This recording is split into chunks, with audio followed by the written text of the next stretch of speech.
Certamente você conhece alguém que lutou a vida inteira para exercer uma determinada carreira ou para ocupar um determinado cargo. E quando esta pessoa conseguiu, ela se viu totalmente infeliz, entendendo que não era bem aquilo que ela queria. Se você quer saber por que isso acontece, vem comigo que eu vou te ajudar. Em Colossenses 1,16, a Bíblia fala que todas as coisas começam em Deus e somente em Deus elas encontram seu propósito. É o que eu sempre digo, a Bíblia é o nosso manual de instrução. Olhe para a natureza. Já pensou se o pé de manga resolvesse que ele ia dar laranjas? Se o pé de abóbora resolvesse que vai dar melancia? Se até para as plantas Deus determinou um propósito, uma razão de existir, imagine nós que fomos feitos à imagem e semelhança dele. Duas coisas você precisa entender para encontrar o seu propósito. A primeira delas é acreditar que ele existe, é acreditar que Deus tem um propósito para você. A segunda coisa é aceitar, acreditar que você não é uma aberração, que você não é um acidente, que você não é um erro de Deus. Você não é projeto dos seus pais, você é projeto de Deus. Eu sempre gosto de dizer isso, casais fazem sexo, quem faz filho é Deus.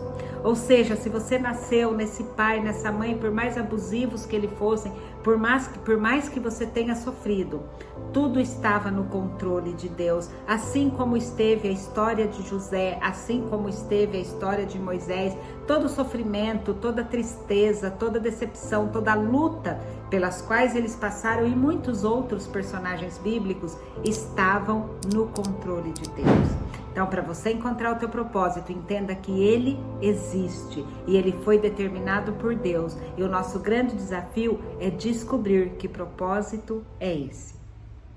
Por que nós temos tanta dificuldade em aceitarmos, em descobrirmos qual é a nossa missão, qual é o nosso objetivo?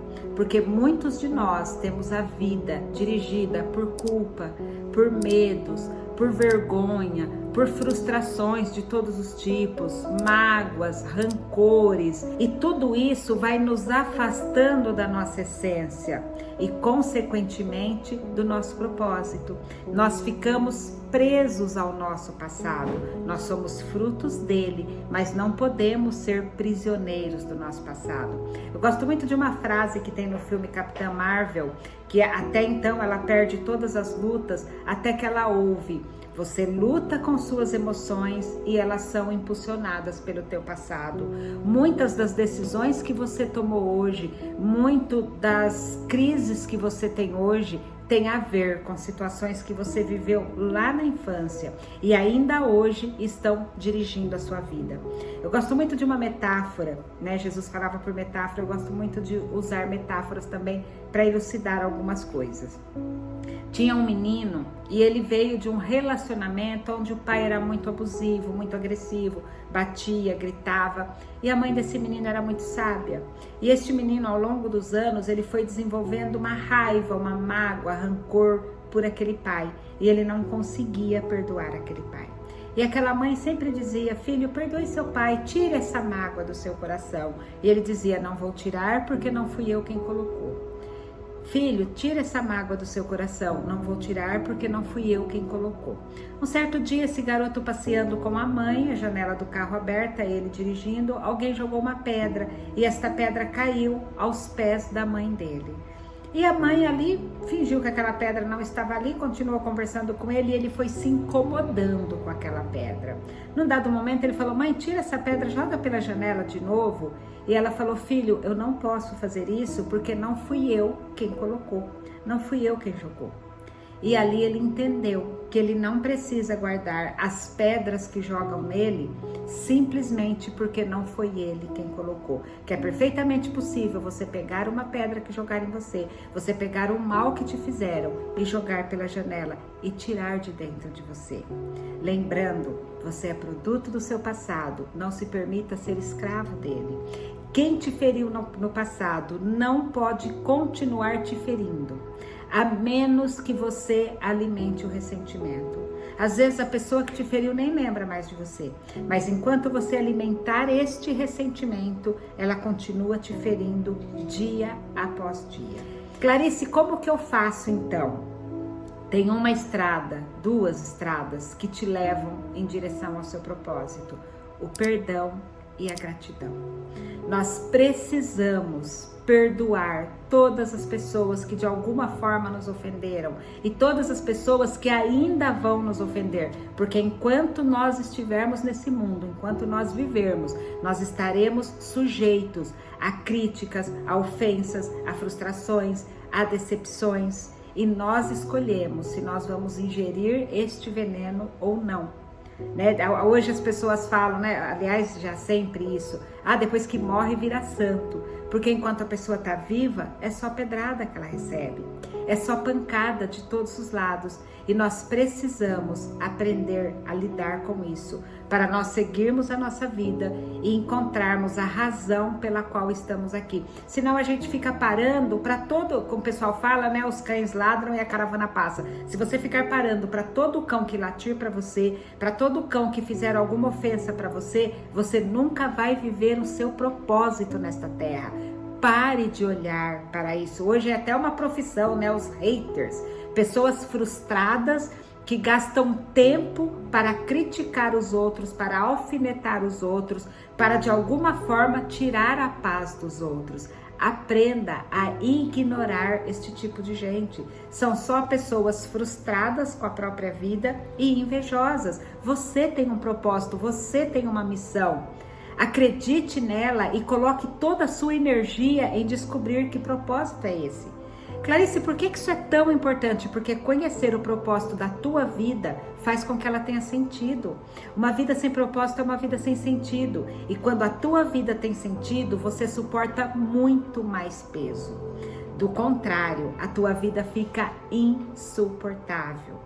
Quem não tem um propósito sempre vai tomar decisões com base nas circunstâncias, com base nas emoções, com base no estresse, na fadiga. E aí eu pergunto para você, qual a chance dessas decisões serem assertivas? Quais as chances dessas decisões serem sábias? Porque você vai sempre tomar decisões buscando preencher um vazio que você não identifica, que você não sabe que vazio é esse. Não há nada mais poderoso do que uma vida direcionada, do que uma vida com propósito, do que uma vida com foco. É como se você não enxergasse nada mais à tua volta, somente o teu objetivo, somente a tua missão, somente a tua meta. Se você quer que a sua vida cause impacto, dê-lhe uma direção. Todas as pessoas que de alguma forma têm uma vida impactante, elas têm um propósito bem definido. E parte do seu propósito consiste em confiar em Deus, em saber que Ele te colocou aqui para fazer alguma coisa para Ele e por Ele. Acreditar que você é projeto dEle. E para elucidar tudo isso que eu estou falando para vocês, agora eu peço permissão para contar um pouco da minha história. Lembra lá no começo quando eu falei que nós não podemos ser o que nós queremos, que nós temos que ser o que nós nascemos para ser? Aconteceu comigo. Se você me perguntasse aos 12 anos de idade o que eu queria ser, eu diria que eu queria ser gestora de RH de uma grande empresa, porque aos 12 anos eu trabalhava em casa de família e algumas das famílias que eu trabalhava ocupavam esse cargo e eu achava nobre, eu achava bonito, eu ouvia as pessoas falarem e eu falei, é isso que eu quero para minha vida. Gente, eu comi o pão que o diabo amassou. Eu vendi refrigerante em porta de show para pagar a minha faculdade. Eu passei dificuldades absurdas para pagar a minha faculdade porque eu tinha um propósito que eu havia definido para mim, que era ser gestora de RH. Aos 38 anos, eu estava no auge da minha carreira, numa multinacional, com todos os benefícios e privilégios que o cargo me oferecia, mas pesando 110 quilos, totalmente infeliz e sem entender por que eu tinha conseguido algo que eu tinha lutado a vida inteira e ainda assim eu não estava feliz.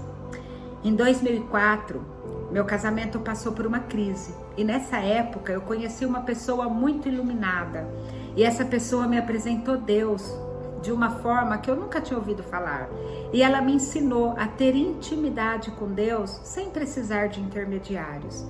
E aos 38 anos, que foi isso em 2008, 2009, quando eu vivi esta crise existencial de estar infeliz, ainda que eu estivesse fazendo algo que eu gostasse, a única pessoa que eu tinha era Deus. E acredite, não era pouco. A minha família sequer percebeu o drama que eu estava vivendo. E ali, com Deus, acreditando que eu tinha um propósito, acreditando que eu não era uma aberração, acreditando que Ele tinha algo grande para mim, eu resolvi que eu ia mudar a minha vida. E o que mais me incomodava naquele momento era o meu peso. Gente, eu tenho 1,52 m. Imagine uma pessoa com 1,52 m pesando 110 quilos. E eu decidi fazer uma bariátrica. E como eu sabia que eu não teria o apoio da minha família, eu não contei para ninguém. E por que eu não teria apoio? Porque eles iam achar que eu ia morrer, eles iam ficar preocupados, eles não iam me apoiar. E eu cheguei a falar para Deus: se eu estiver condenada a viver deste jeito, se eu estiver condenada a viver neste corpo, eu prefiro morrer. E ali eu fiz a minha bariátrica em agosto. Em dezembro eu me desliguei da empresa, em janeiro eu engravidei e tirei um período sabático de 1 ano e meio para reorganizar a minha vida, para transicionar a minha carreira e para descobrir qual era o meu propósito de vida. E nessa época eu ouvia muito das pessoas assim: você é louca, você vai sair do mercado de trabalho com 38 anos, depois o mercado não vai te absorver, você não vai conseguir voltar. Mas eu precisava saber por que eu estava aqui, porque aquilo pelo que eu tinha lutado a vida inteira já não me trazia mais felicidade, já não me dava mais alegria. E quando você entra nesse mundo de autoconhecimento, de encontrar o seu propósito, uma das primeiras coisas que nós buscamos é o dom, porque por trás de todo propósito tem um dom. Todos nós temos um dom. Se você não descobriu o seu, acredite, ele existe, ele está aí dentro de você. E fazendo testes, experiências, perguntas, olhando para dentro de mim para descobrir qual era o meu dom, eis que eu descubro que o meu dom era saber ouvir. E eu lembro que eu falava para Deus: meu Deus, mas para que me serve esse dom? Porque eu acreditava que dom era saber cantar, era saber dançar, era saber compor. Sabe que para mim saber ouvir não era um dom. Eu não via isso como um dom. E aí Deus me levou lá atrás. Lembra que eu falei lá no começo? Todos os propósitos estão em Deus, todos fomos criados por Ele para um propósito. Aos 12 anos, quando eu trabalhava em casa de família, a minha patroa desabafava comigo, que ela era separada, o marido não pagava pensão, e ela contava as dificuldades dela. Já com 9, 10 anos, quando eu era babá, trabalhava na casa de um médico muito rico na cidade, e a governanta também desabafava comigo, contava os problemas que ela enfrentava com os filhos. Depois, conforme eu fui ficando mais velha e fui ocupando outros cargos, eu sempre tive o privilégio dos meus gestores desabafarem comigo. E aí eu entendi, quando Deus me levou para essa retrospectiva, eu entendi que a vida inteira eu exercia o meu dom, mas eu não estava exercendo o meu propósito. E ali eu descobri o que eu queria ser, o que eu queria fazer. Cogitei a possibilidade de fazer psicologia, porque na época para mim importante era transicionar a minha carreira. Ok, decidi que eu ia fazer coach, depois eu fui buscar psicanálise, enfim, vários outros cursos para agregar valor à profissão de coach. Mas olha só, de novo, nós querendo ajudar a Deus. Falei, vou ser coach de líderes, porque uma vida inteira treinando líderes enquanto gestora de RH, eu acreditava que aquela era a minha expertise. E quando eu comecei a atender, quando eu abri o meu escritório, por trás de todo líder que não performava, eu via um ser humano destruído. E aí eu agreguei relacionamento, aí eu fui agregando outras coisas, aí aquele ser humano que estava destruído, que tinha um filho que também estava destruído, porque um pai sem controle emocional, sem domínio próprio, acaba abrindo feridas, né, nos filhos. E outra coisa que eu tinha determinado, eu só atenderia maiores de 18 e que ocupassem cargos de liderança. E aquele cliente falava assim: Clarice, conversa com meu filho, conversa com a minha filha, conversa com meu sobrinho. E eu chamava aquela pessoa e conversava com ela, e aquele adolescente ia, e ele deslanchava, e a vida dele ia dando certo. Quando eu pensei que não, eu estava com a minha carteira de cliente cheia de adolescentes. E aí eu entendi que o meu propósito não era líder, o meu propósito era pessoas, todo tipo de pessoas. Mas Deus ainda tinha mais para mim. começou a aparecer casais, muitos casais com problemas no casamento. E aí eu entendi também porque que lá em 2004 o meu casamento mergulhou numa crise.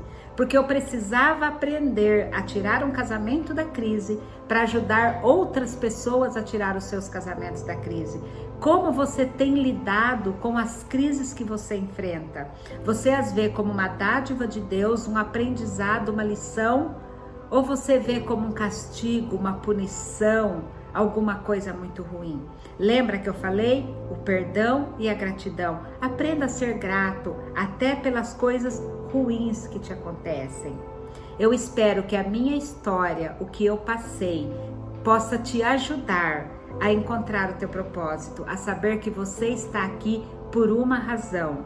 Hoje você fala assim para mim: Clarice, você não tem problemas? Tenho muitos. Só Deus sabe as lutas que eu enfrento. Mas hoje eu tenho um propósito. Eu tenho um propósito definido. Eu sei o que eu sustento. E é impressionante como as minhas lutas ficam mais leves. É impressionante como eu suporto muito mais peso hoje. E você também pode suportar. Se você gostou deste vídeo, se de alguma forma ele edificou a tua vida, se inscreva no meu canal. Curta, compartilhe e ajude a abençoar outras vidas. Forte abraço, fique com Deus.